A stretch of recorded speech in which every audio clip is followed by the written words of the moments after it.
Hello and welcome to the Week in 60 Minutes, brought to you by SpectatorTV and broadcast on Thursday, August 26th. I'm Kate Andrews, the Spectator's economics editor, and your host this week. On this week's show, Joe Biden says the U.S. will leave Afghanistan for good on August 31st, despite Boris Johnson's plea for more time. Will this damage the UK's relationship with America? And to what extent will the West work with the Taliban? Australia has a zero COVID strategy. Melbourne, a city of 5 million, has gone into lockdown because there are 70 cases a day. Surely there's an alternative. Extinction Rebellion is on the march again. Do their protests work? And why won't green groups support nuclear power? And finally, our columnist Toby Young gives us his top travel tips if you're staying in the UK this summer. Before we get going, if you enjoy what we do here on Spectator TV, then subscribe to our YouTube channel for free. Just click the button at the bottom of this video and then tap the bell icon to make sure you never miss an episode. And why not subscribe to the Spectator magazine too? We've got a new special offer. For just £10, you can get 10 weeks of the magazine delivered to your door and available online, along with a bottle of Pimm's worth £25 absolutely free.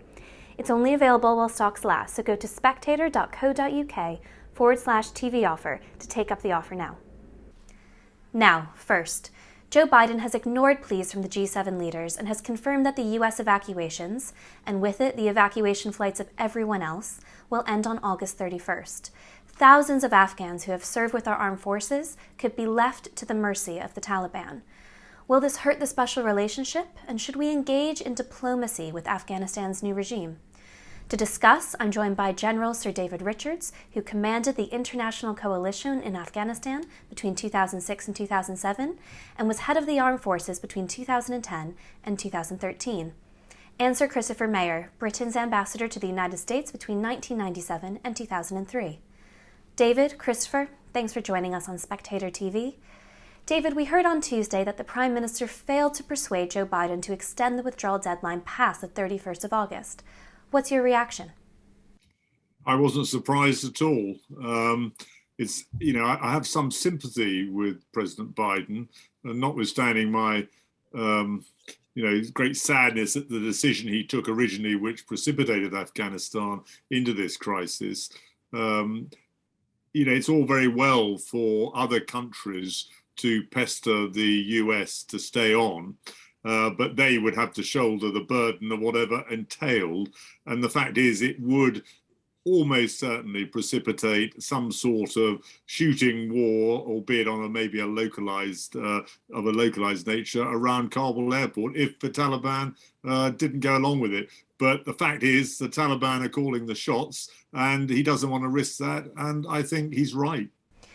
Christopher, many people have been startled by Biden's stubbornness on this. Are you surprised that G7 call didn't get anywhere? No, I wasn't surprised at all.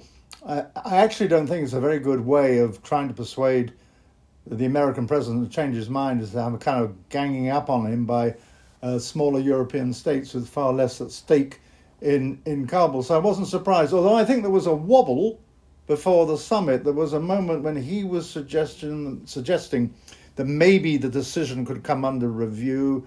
And then you had this weird meeting in which there's been very little written between the head of the CIA, Bill Burns, and I think it was number 2 in the Taliban on Monday, after which the White House position hardened again. And when I say hardened, I mean hardened against the Europeans who were pressing for an extension and more or less going along with the Taliban. So I think there has been decision in Washington to put a premium on a practical, pragmatic cooperation with the Taliban. And as David says, if we'd gone beyond the 31st of August, we ran the risk of a hot shooting war reigniting. And that, I think, was the last thing that Biden wanted, either from a foreign policy point of view or a domestic policy point of view. And Christopher, what does this mean for Britain's diplomatic relationship with the United States? Well, if you look at it in a long stretch of history, not a lot necessarily. I mean, the so-called special relationship, which is, as you know, a phrase which I really dislike because I think it is inaccurate, highly rhetorical, and raises expectations that can't be met on both sides of the Atlantic. There have been many, many bad patches, starting with the war loan after the Second World War, going through Suez, going through Harold Wilson refusing to send troops to Vietnam, when LBJ asked him to do so.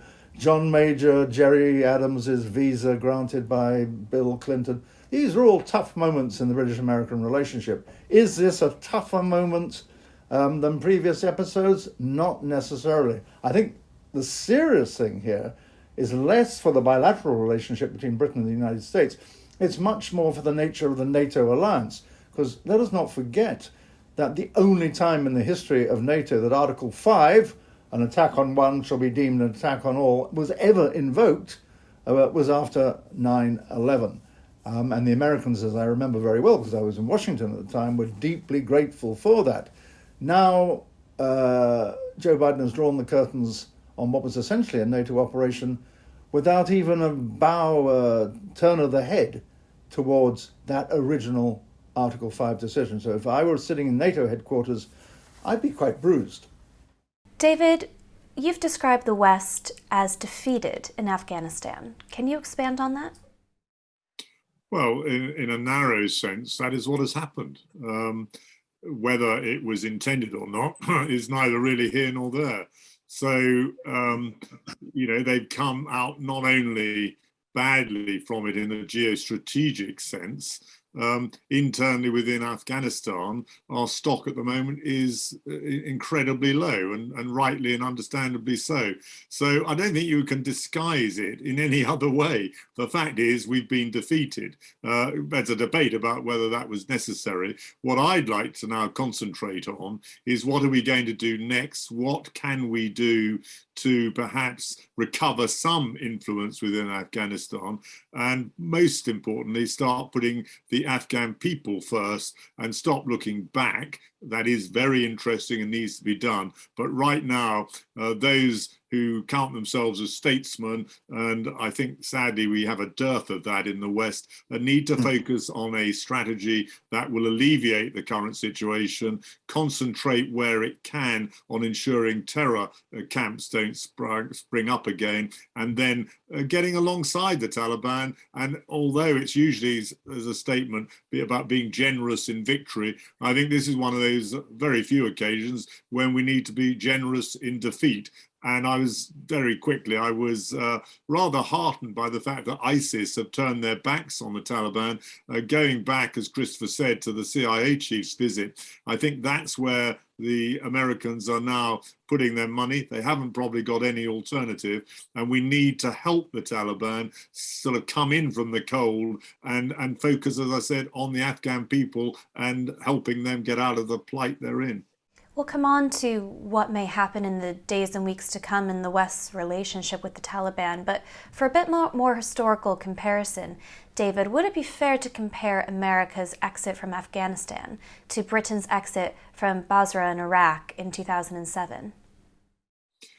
No, I don't think so. I mean, that was not a happy episode for the British Army, but yet again, armies are usually plunged into these events through political indecision or bad political decision making. In the case of Basra, they got out in quite good order and occupied the airfield there for a long time after that. So I don't think it's fair, and certainly the geostrategic implications were minor compared with what we're going to see as a result of what's happening in Afghanistan. There was insistence in 2007 that it wasn't a defeat. Do you think we're going to see insistence from Joe Biden now that it wasn't a defeat, or do you think there will be a more honest conversation like the one you're having and using that word in relationship to Afghanistan? It's a very good question. I don't see really how you can disguise it as anything other than a defeat. I mean, people might say that, after 20 years, it's time to get out and all that sort of thing. I don't agree with that. I think we've forgotten that these things do take a very long time. And I remember in 2009 being asked by the BBC how long I thought we'd have to remain committed to Afghanistan. And I said, then between 30 and 35 years, stressing I wasn't talking about being in the combat role, and I was sort of pilloried. But of course, that is broadly, if you have any sense of history, that's broadly the sort of time one has to remain propping up a country that one has gone to help in these situations. And you have then, in that time frame, a generational change. And we're seeing that happen now. You know, the younger generation and those in the urban population, and now a much bigger proportion of the Afghan population, do not want the Taliban. And they're different people. But the Taliban, through force of arms and guile and great psychological as well as military maneuver, have gained the ascendancy and are now in charge. So we've got to work through that. But a defeat, I'm quite clear it was, at the strategic level. Soldiers were never, as far as I know, defeated at the tactical level, but certainly at the strategic level, it is a defeat. Christopher, David's mentioned before about how we may now need to work with the Taliban and interact with the Taliban in the future. Is there any space for diplomacy here? Well, there may well be space for diplomacy. I actually think there is always space for diplomacy. One of the problems, one of the challenges confronting the Taliban is what they do about their relationships with the wider world. It is not as if after August the 31st they will of necessity retreat into a kind of hermit kingdom. They won't do that. They're much more sophisticated, as we have seen, than they were 20 years ago. And as David has just said, the generations have changed. There are people with higher aspirations who will be left behind in Afghanistan after the end of this month. So there is something there to engage with. What I do not believe in is that they should be left in a kind of frozen isolation simply because their record on human rights, although this may stick in the craw of many people, is pretty poor.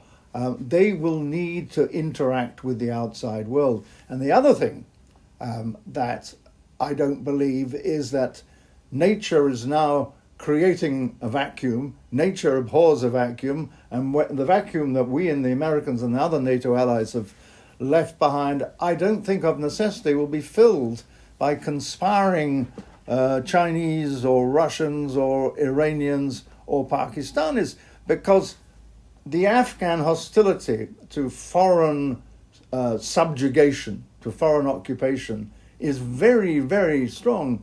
Whoever comes into Afghanistan, we go all the way back to Alexander the Great, whose ruins can still be found in Afghanistan, through the British in the 19th century and the early 20th century, God knows.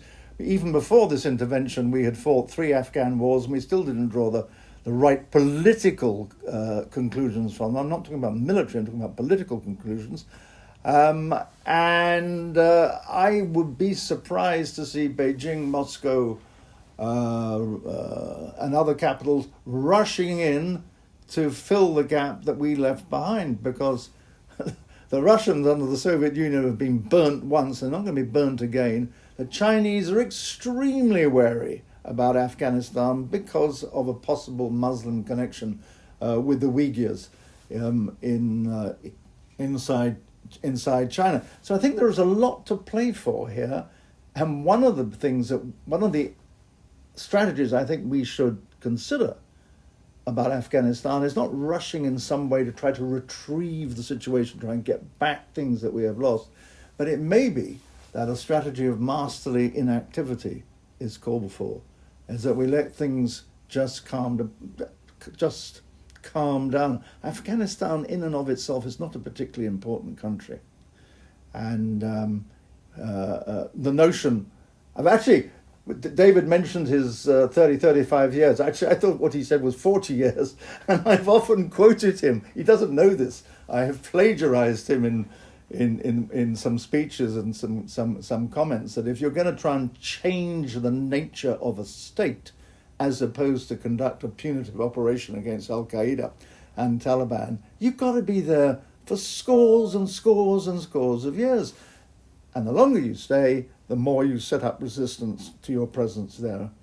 I think that's one of the rules of life. So I think we should make haste slowly on this. That would be the best approach. David, if we can't get all of the Brits and vulnerable Afghans out by the 31st of August, and the Defense Secretary Ben Wallace has said that that is a likely outcome, then what should we do? I think we've got to be very hard-hearted about it. Certainly the Brits, while rightly we're talking up the terrific performance of our armed forces at Kabul airport, cannot do it by themselves. We are dependent on the Americans. That's the situation that all European NATO countries, as much as we sort of bluster and blarney on this, have got ourselves, global Britain and all that. We cannot operate independent in this sort of environment without the Americans. So if they won't, we can't. And indeed, we're likely to get out earlier. And I think that is the right decision, because the alternative is risking, combat again on the severe back foot with the Taliban. I can't think of a worse environment in which to do a non-combatant evacuation than the one we have now found ourselves in. You would never, I don't think in a staff college exercise, you would actually dare write it could be so bad, but that's how bad it is. So I'm afraid we have to leave them. And maybe my advice to my friends who are in this situation is play it long. Don't despair. There will be other routes out carved over time. The Afghans are expert at this, across land, frontiers, or whatever, and just play it long. And I'm sure slowly the international community will assist them in that, going down that route. David, Christopher, thanks for joining us. To give us the latest on the UK government's reaction, I'm joined now by the Spectator's assistant editor, Isabel Hardman. Isabel, the West is now openly working with the Taliban, whether it's control over the airport or in the case of the US sharing intelligence about ISIS in Kabul. Is this the new reality, diplomacy between the West and the Taliban? I guess it has been our reality for a while, actually, that there have been these channels of communication between Western governments, Western forces and the Taliban. But they're being much more open about that now as part of attempts to show that they are doing everything they can to evacuate as many people as possible from Afghanistan. The question is, I think, is what kind of channel of communication is there going to be after the 31st of August, because you are still going to have a lot of people in Afghanistan who don't feel safe, who want to get out of the country, who may have the papers and be entirely eligible to leave, but who, due to the chaos of the evacuation effort over the past few days and the fact that it is going into its final hours now, are just not going to be able to get out. And Boris Johnson and other G7 leaders said earlier this week that they wanted the Taliban to secure, to guarantee them a safe passage out of the country. That will involve necessarily some kind of communication between governments and the Taliban. Although, again, Boris Johnson has been talking about the need for a coordinated international response to the Taliban. So there's not a sort of unilateral recognition of this new government by one particular country, and that actually all countries have to act together. So there's really a question about how they're going to negotiate. The Taliban have been very bullish in saying that actually they're not going to let Afghans leave, that they want these people to stay to help build their country. And so you can see that there will be a lot of toing and froing over this safe passage, and how on earth the G7 are going to police that is not at all clear. What's your instinct about how far the UK government might push this? Would the UK be in support of international recognition of the regime, for example?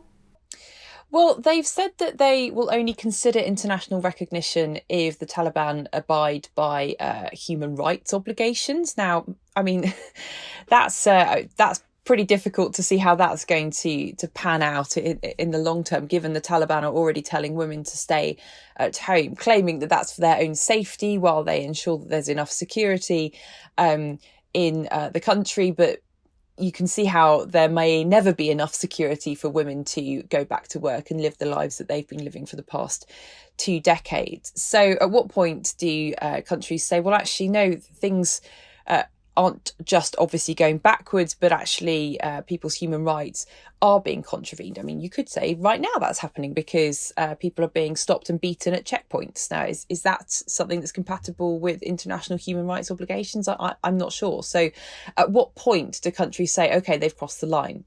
Have they already crossed the line? At which point you don't recognise the Taliban, at which point there's a much more hostile relationship. So what's the view in government about the situation with Afghanistan? Boris Johnson failed in his effort to persuade Biden to extend the withdrawal deadline. As you've mentioned, there may not be enough time to get people out. How is that going to be dealt with in Whitehall after the 31st of August? Yeah, I think there's a lot of angst in Whitehall, and you can see and hear it in various ministers' demeanour when they're doing broadcast interviews, that they are really upset actually by what they are trying to deal with. I've spoken to a lot of MPs as well who have been bombarding these ministers with cases, absolutely terrible cases of families who have been stranded with either without the right documentation when they are definitely eligible to get out of the country, or who have had to go into hiding because they tried to go through the airport and were beaten. I know of one family who their children witnessed other children being shot at in front of them and are now so traumatized they're not speaking. And these are just a couple of cases, and there are thousands and thousands and thousands of these cases being brought to ministers by individual MPs. So I think there's a lot of emotional anguish in certain parts of Whitehall. And in terms of what happens after the deadline, I mean, there's not really much discussion for, I think, quite understandable reasons about what happens to the people who are at Kabul airport once troops have left. We've had the warning from both the UK and the US overnight that people should leave Kabul airport because of an imminent terror threat, but people aren't, because they think that there might just be a chance that they get on a flight at the very last minute. And so you are, as troops disappear, as the planes disappear, as the flights come to an end, you're going to have thousands of desperate people just at the perimeter of the airport. And ministers are understandably, I think, dodging questions on what might happen to those people. They've obviously signalled to the Taliban that they want to get out of the country, that they may in some way be a sort of high value target because they've worked for a human rights organisation or with the Afghan government and so on. And there's very little discussion about that, because partly ministers don't know what's going to happen, but also the best guess of what's going to happen is not a pretty one. Lastly, Isabel, the deterioration in Afghanistan has been one of the only topics over the past 17 months that has diverted our attention away from COVID-19. But with hospitalizations creeping up and autumn around the corner, what are the conversations going on in government? We heard at the beginning of the summer about the possibility of another winter lockdown, certainly more restrictions. Is that still a possibility? Yeah, there's definitely anxiousness about what the winter is going to look like, not least because, as I've been writing about this week, there's a summer crisis in the NHS already at the moment. You've had a number of hospitals around the country issuing black alerts, which is basically the highest level of alert, saying that they're not going to be able to provide comprehensive treatment and that patient safety might be compromised. And that's not just because there's a relatively high number of people with COVID in hospital at the moment. It's just under 7,000, I think, at the last count. But it's also because a lot of people who have been sick during the pandemic, during the lockdowns, are now starting finally to present to hospital, and they're much sicker than they would normally be when they presented out of pandemic times. And so you've got record demand for A&E, you've got record calls going to the ambulance service, and this is the summer. This is before we get the normal winter respiratory illnesses such as flu, such as RSV, which is an illness that children often get but haven't got because their viral load, their immune systems haven't been stimulated in the way that they normally are with the normal sort of level of activities that children do. It's before we have the schools in England returning as well. You've already seen a warning in Scotland from Nicola Sturgeon, as the Scottish schools have now been back for a week, that if people don't limit their unnecessary social contact, she may have to reimpose restrictions. And there is an anxiety, and a door has been left open in England that this will have to happen again in the autumn as numbers go up and the NHS really struggles to cope. Isabel, thanks so much for joining me.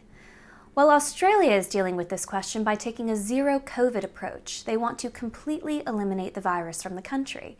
In this week's cover piece, Alexander Downer, the foreign Australian foreign minister, writes that his country is, quote, trapped in a seemingly endless cycle of lockdowns. What's the way out? To discuss, I'm joined by Alexander and Professor Andrew Lee, a public health expert from the University of Sheffield. Alexander, in this week's cover piece, you write that Australia has been scared witless by COVID, creating a zero COVID prison for itself. What's happened? Well, basically the problem with Australia is that, first of all, when COVID broke out in China, the government banned flights between Australia and China and closed the country off from people travelling into Australia as best it could. There are obviously some limitations to that. And this policy had early success. But secondly, there are two problems that have arisen. First of all, the state premiers, the state governments and the heads of those governments, premiers, took the view that they should achieve zero COVID, not that the governments should just flatten the curve and make sure the health system could cope with the impact of COVID, but there should actually be no COVID allowed in their states at all. In order to achieve that, they have had a succession of lockdowns and the closure of borders between the states. So, Australia is one country, but people can't visit their family and friends in other states often. Sometimes they can, but often they can't, because of the borders being closed. And the problem with this approach is that not only is it having a huge social and economic impact on the country, but ultimately it is doomed to fail because it is not possible for Australia to achieve zero COVID. And only now, as I talk to you, are Australians beginning to wake up to that and understand the huge health, mental, economic, societal impact of this constant flow of lockdowns that take place in Australia.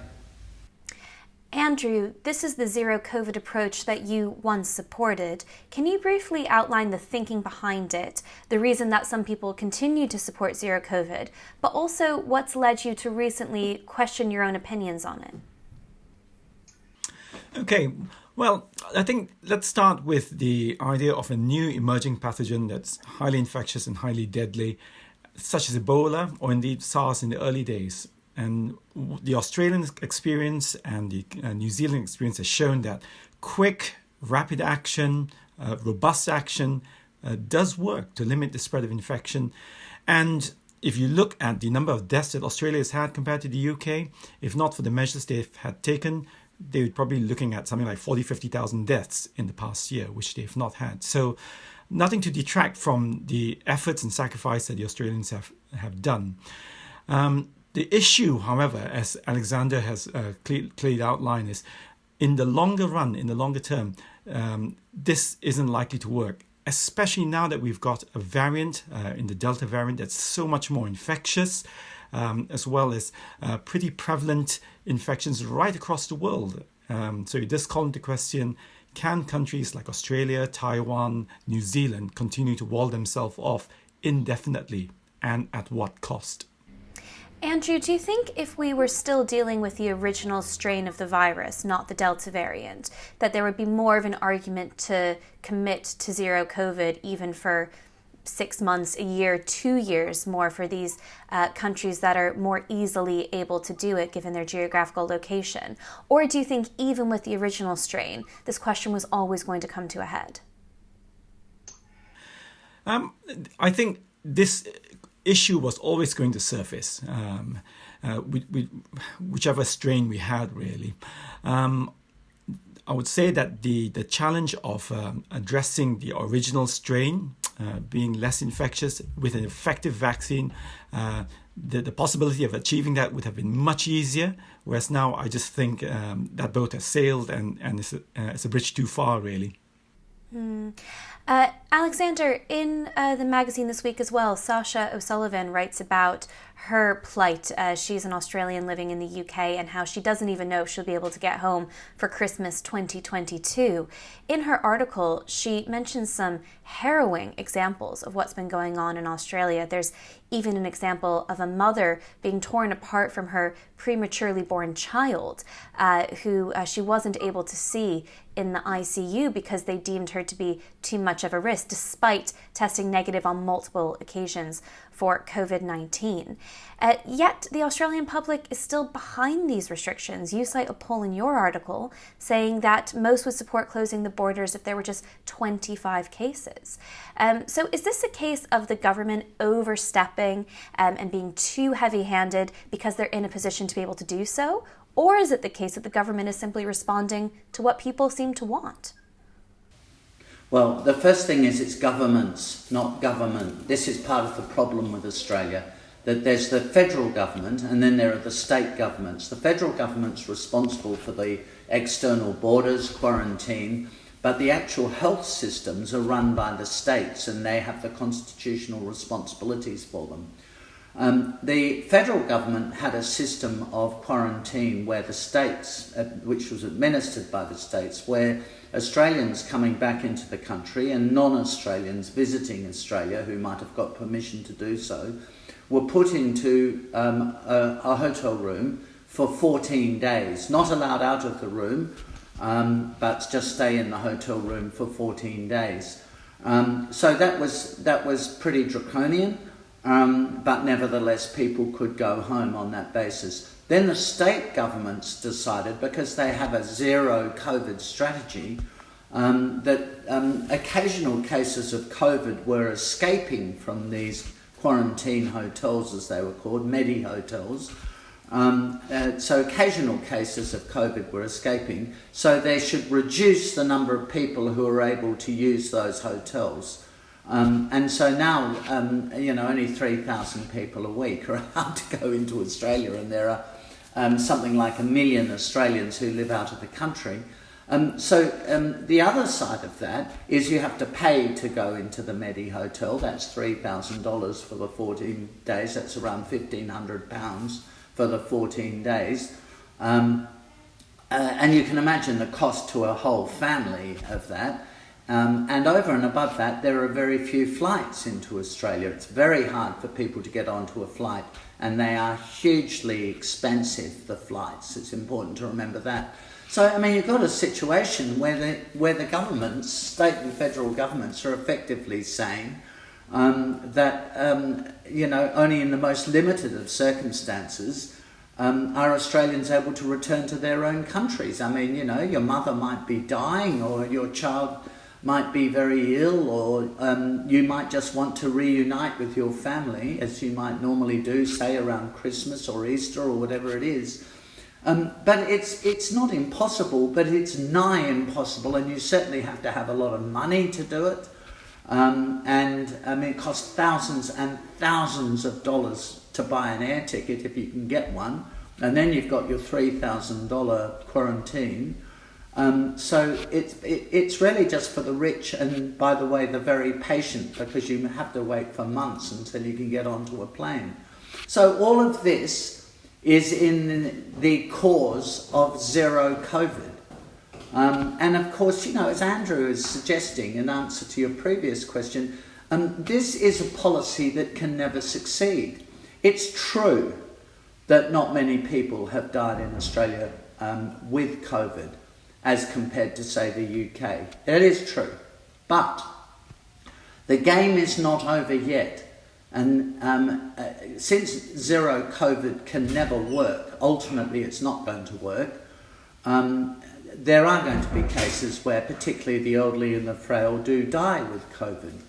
And you're seeing that now in New South Wales. I mean, every day 3 or 4 people are reported to have died. They're typically frail people, they're elderly people. But to put that into some perspective, 3,000 Australians die every week. I'm afraid Australians die, they're not immortal. Mm. Andrew, you've now said that there's only one realistic end game, and that will be accepting that COVID will become endemic. Can you talk us through that? And can you also lay out how close Australia and, say, the UK might be to reaching this? Okay, well, this is a tricky one because we're not quite sure whether this virus has kind of reached a degree of stability and found its ecological niche. It will indeed become an endemic virus, which will continue to circulate in human populations from here on out.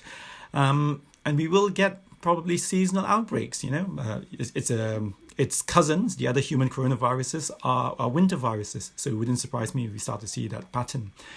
And here's where the challenge for us is how do we mitigate, how do we reduce the impact of this virus when you get those seasonal outbreaks? And vaccination is the key. So Alexander's mentioned that a lot of deaths are in the vulnerable elderly. And that was certainly what we experienced here in the UK. So Australia is in a race against time, a race against the virus to get its vaccinations as high as it can to protect those vulnerable individuals. As you mentioned there, many countries, most countries, I think, now view vaccination as the answer to our COVID-19 woes. But there's still lots of questions. It very much appears in places like Israel and the UK, which were world leaders in rolling out the vaccine, that the vaccines are working very, very well to break the link between infection and hospitalization, which I think many would argue is the most important factor, and on that front, vaccines are working. But there is new data coming out of places like Israel that suggests that immunity from vaccination isn't lasting as long as we might have hoped. Now, that isn't necessarily the end of the world, especially if you're going to focus on hospitalizations over infections. But if you're going for zero COVID, vaccines won't be your solution, because you're going to have to accept that even with vaccinations, there's going to be a certain level of infection.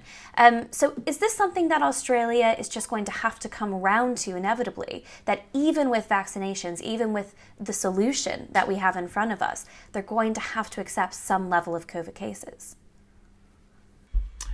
Indeed. This is contingent on whether a vaccine can block the spread of infection. And what all the studies have shown so far is that it's not that effective at blocking infection. It does reduce the risk of the severe outcomes of death and severe disease needing hospitalization. So let's not take away from that. But we know that it is not very powerful in blocking the spread of infection.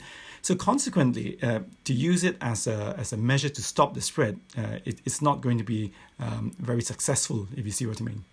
Sure. And that's fundamentally going to be the problem, isn't it? That if you're going for a zero COVID strategy, you're going to have to rely on lockdowns indefinitely, because the vaccines, while very successful on those important metrics, aren't going to get you to zero COVID. Indeed. So that's kind of why I'm saying that, in a sense, the objective of the game has now changed. It's about trying to minimize the damage caused by the vaccine on human populations. The virus on human populations. So that's hospitalizations, that's deaths in our most vulnerable members of society. That's what we need to do. Get the vaccines out to protect them. Alexander, how close do you think the Australian government is to accepting this argument?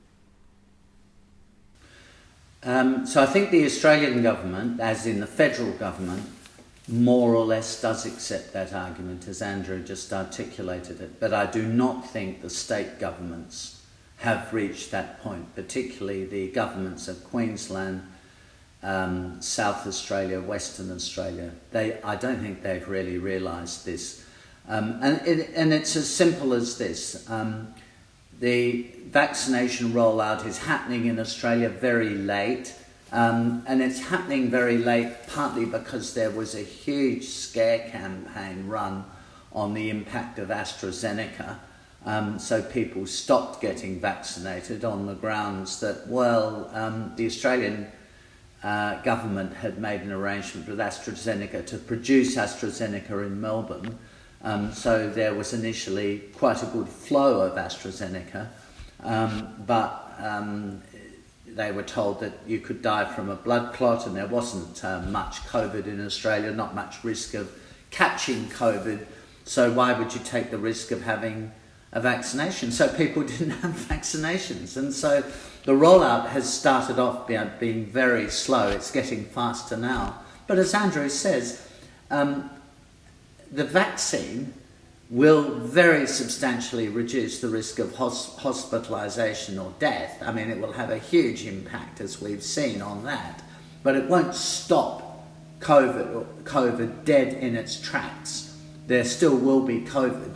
And now the state governments in Australia are still closing down the borders and locking down the whole of their societies on the grounds that there are a few cases of COVID here and a few cases of COVID there. And they're telling the public, look, once the vaccine's rolled out, we won't have to do this anymore. But of course, once the vaccine's rolled out, 70-80% of people have been vaccinated. Those are the targets, adults. Once the vaccinations are rolled out, there still will be cases of COVID, and occasionally, sadly, people will still die with COVID.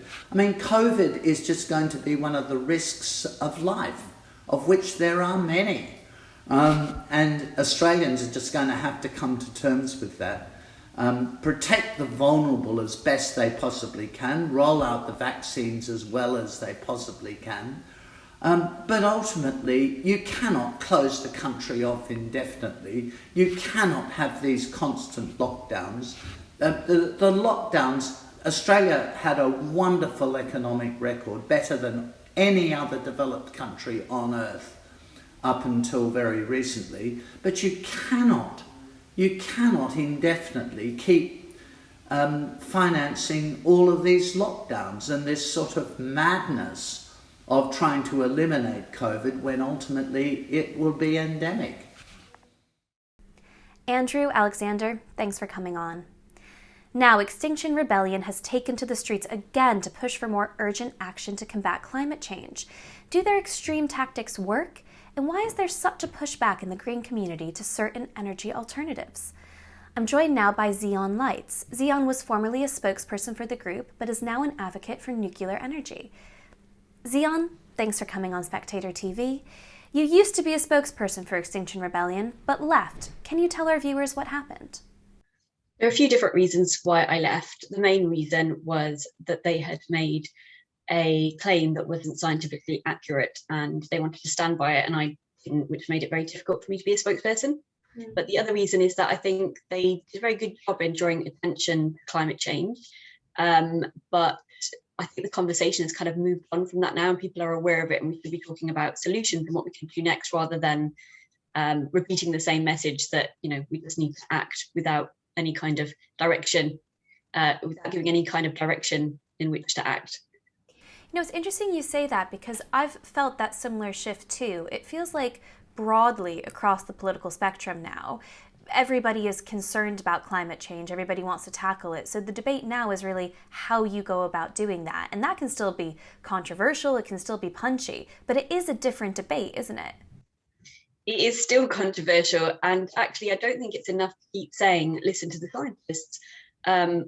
Most people, this is a very big statement and they don't really know what it means. And we're still sort of making the same arguments we've been making for about 20, 30 years, which is just use less at home, just make little changes at home. And actually that hasn't worked. The world continues to use and consume more than ever before.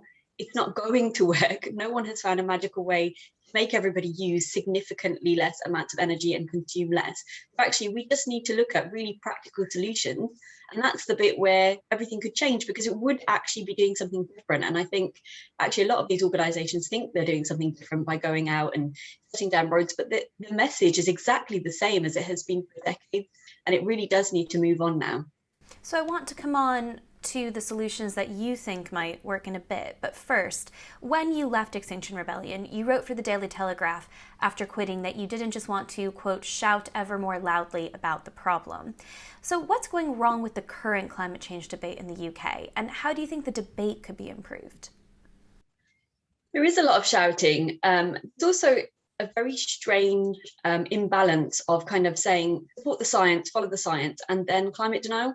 What we'll find is a lot of traditional environmentalists or boomer environmentalists are very against a lot of the solutions that scientific consensus says we need.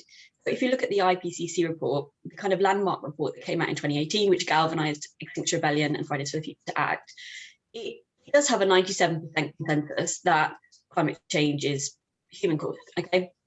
And all of these groups really push that, they really push that messaging. But the same report, if you go to the energy section, has the same scientific consensus from the same scientists, has a section by Working Group 3, which has 4 ways for the world to decarbonize. And all of those scenarios include nuclear energy. And some of them, the more realistic ones, use a significant amount of nuclear energy. And actually, if you look at what's happening around the world, the opposite is happening, right? Most of Europe is shutting down its reactors. Germany's phasing out its nuclear power plants. It's been doing that before even phasing out coal. You know, and there's lots of countries, Spain, Netherlands, not Netherlands, Austria, who've signed up this kind of anti-nuclear ban. Basically, they're banning it everywhere. Belgium as well has banned it, and that's so clearly going against the science. So it doesn't make sense to me that you've got all these protesters shouting "Oh, the science," and there's this actual science denial going on. I mean, it's the same report that has a lot of the solutions in the kind of mitigation section, as well as, you know, what the problem is. And you can't keep pointing at the problem and saying, fix it, fix it, fix it, and then deny solutions. And actually, I think this is quite dangerous, because it is the same thing that's been happening for decades. It is a big problem in the environmental movement, and it doesn't look like it's going to change.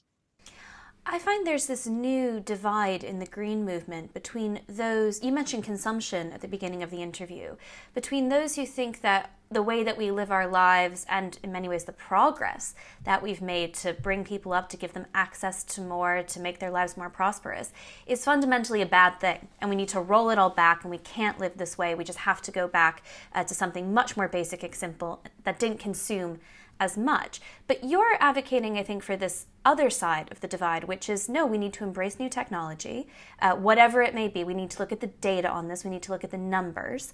And we need to try to find a world where we can have a much greener planet, but people's lifestyles aren't suffering as a consequence of that. And perhaps both are actually achievable. Now, why is it that you think this divide is emerging? I would think that green activists, if they wanted to sway hearts and minds, would be much on board with the latter, with saying, you know, we're not saying you can necessarily have it all, but you can have something pretty close to it all if we actually embrace the science and the technology.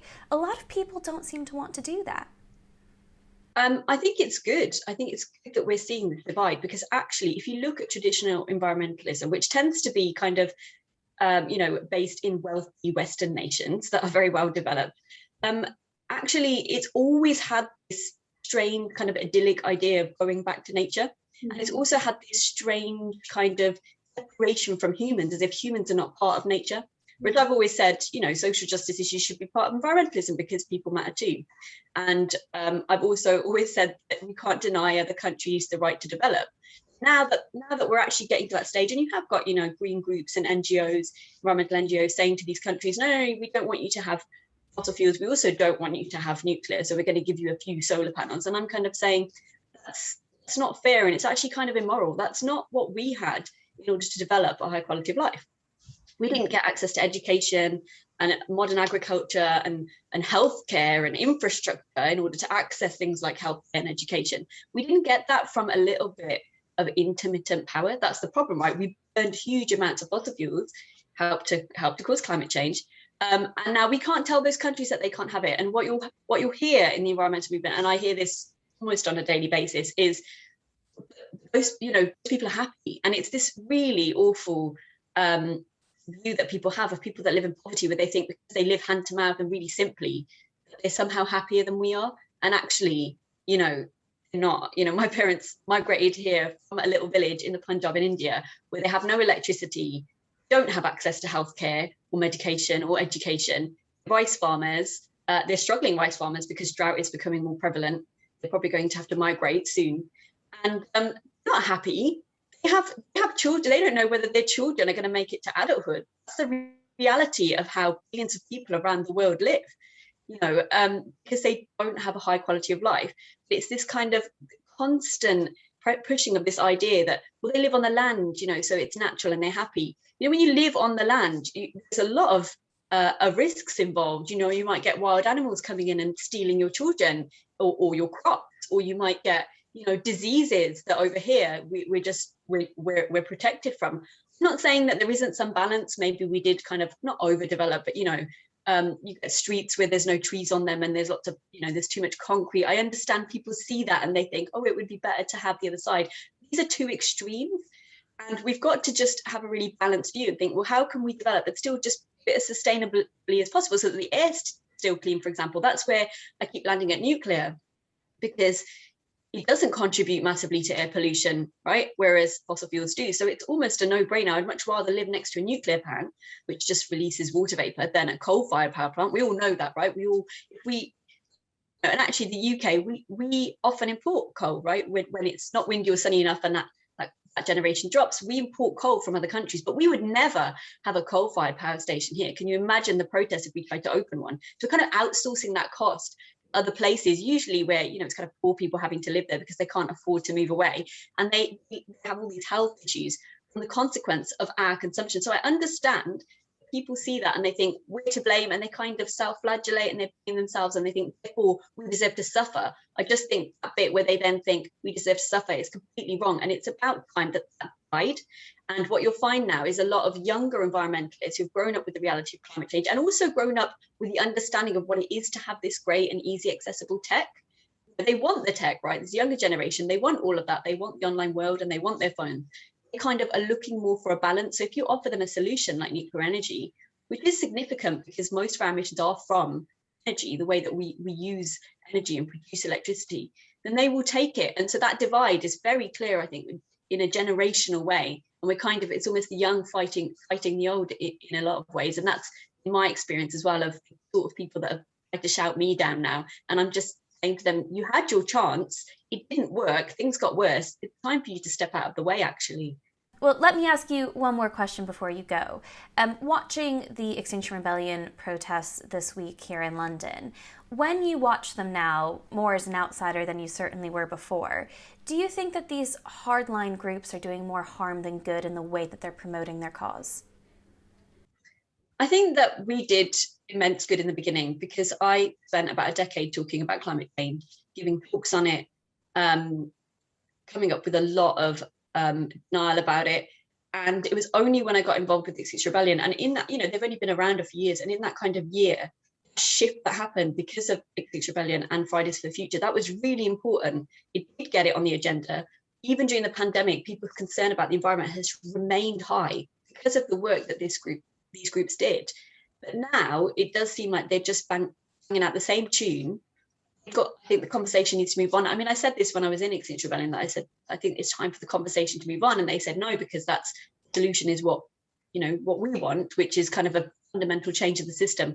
And I think that is something that people should be aware of, because I think a lot of people going up to these protests, really well-meaning, they are worried and they genuinely do just want the action, but they're being led by a group that essentially just wants an overhaul of the political system more than it wants action on climate change. I mean, that, I know they're not going to like me saying that, but that is very basically what they stand for. If you look at their third demand, which is citizens' assemblies to replace government, that is what they want. That is what they've always wanted. Whereas all the people that are turning up, almost all the people that are turning up to these events and getting involved and even getting arrested, actually, they just want action for the future. They want clean air. They want, change not to be a thing. They don't want to see wildfires. They don't want children to suffer. It's very basic for them. They haven't thought about the messaging that they're getting behind. And I think partly that's because there aren't other groups really in this space. So they're just going to the one dominant group. But I think people should really stop and question, and consider that, I did this, right? I was in the group. I was right in the core group, in with the messaging, working out what they were standing for. And ultimately, when I realized that it was less about climate change and more about system change, I stepped away, because I wanted to talk about solutions. And there was not space to talk about solutions in that group, besides the system change, which is what they believe is the fundamental problem, which I would say is actually a very unscientific view. And, and actually there is so much research about how economic growth lifts people out of poverty.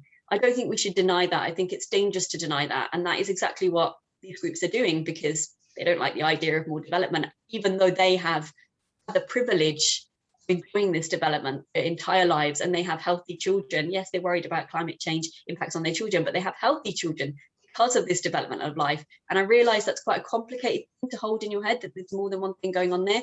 But guess what? The world is a complicated place. And if we don't grow up and do it, then we will be having this exact same discussion in 20 years. And that does worry me. And I don't think I can do it that long. So yeah, let's try and change the conversation.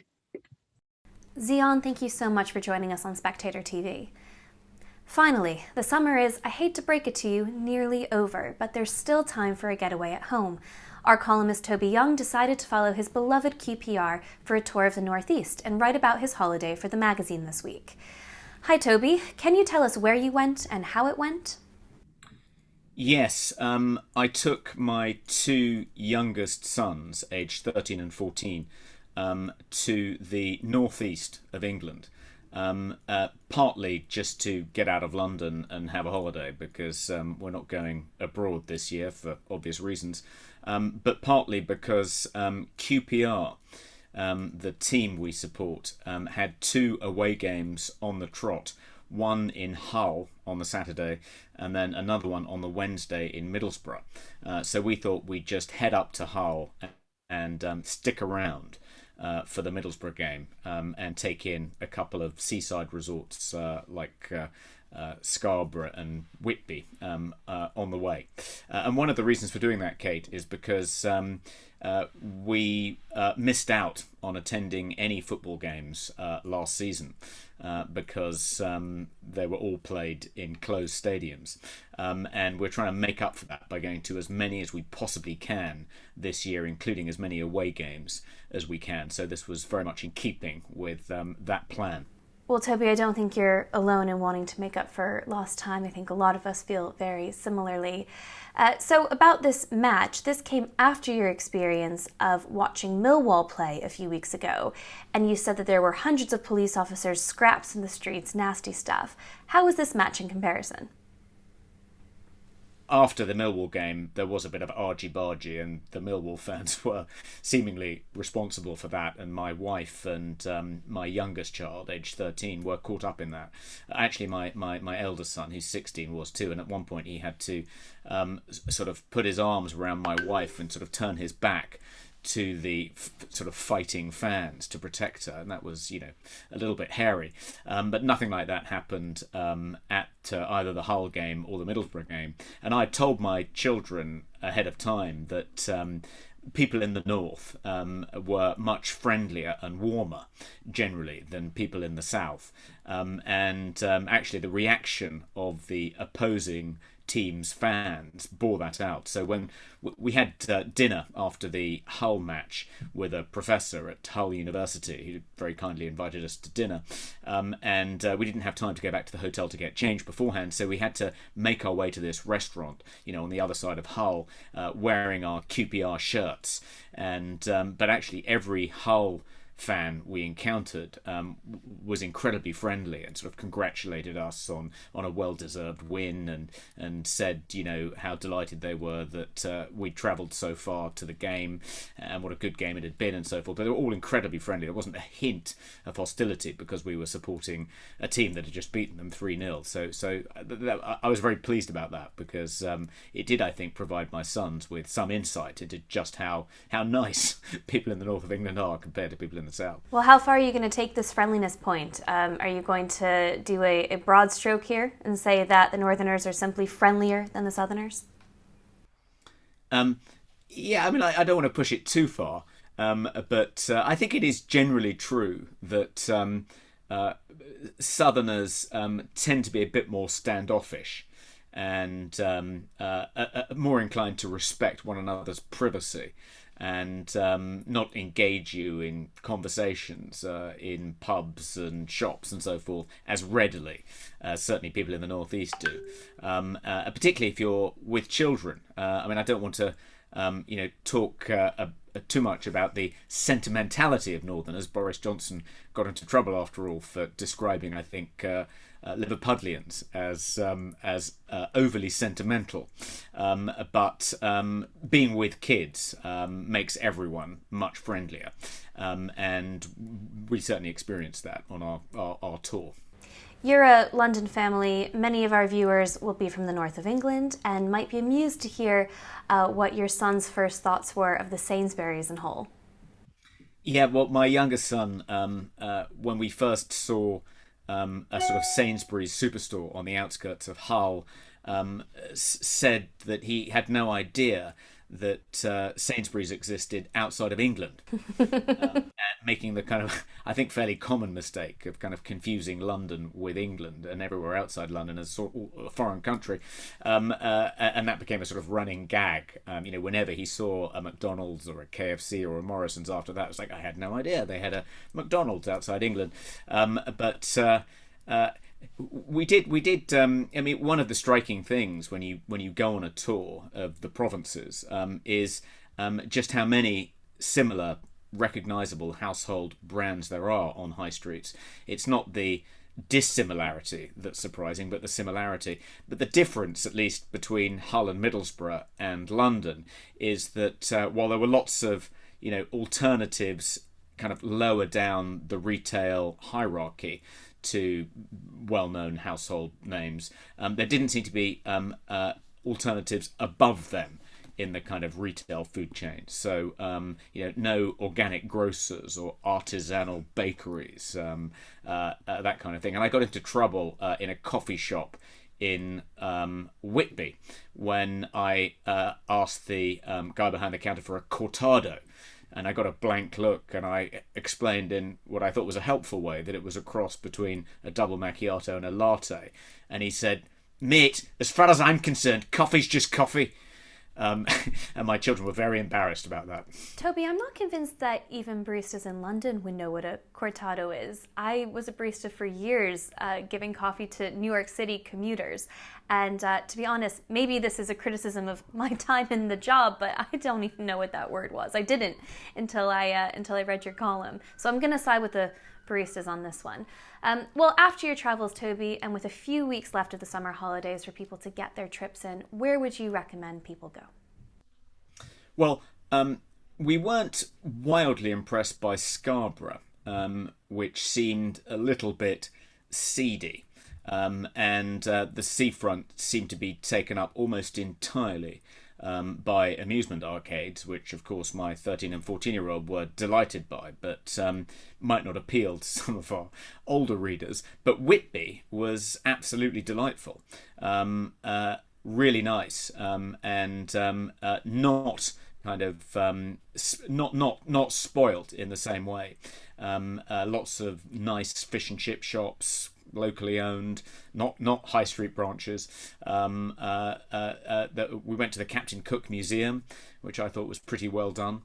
We were actually looking for traces of my ancestors, the Mawsons, who I'd been told by a cousin were referred to in this museum because they apparently built Captain Cook's ship that he first sailed to Australia in.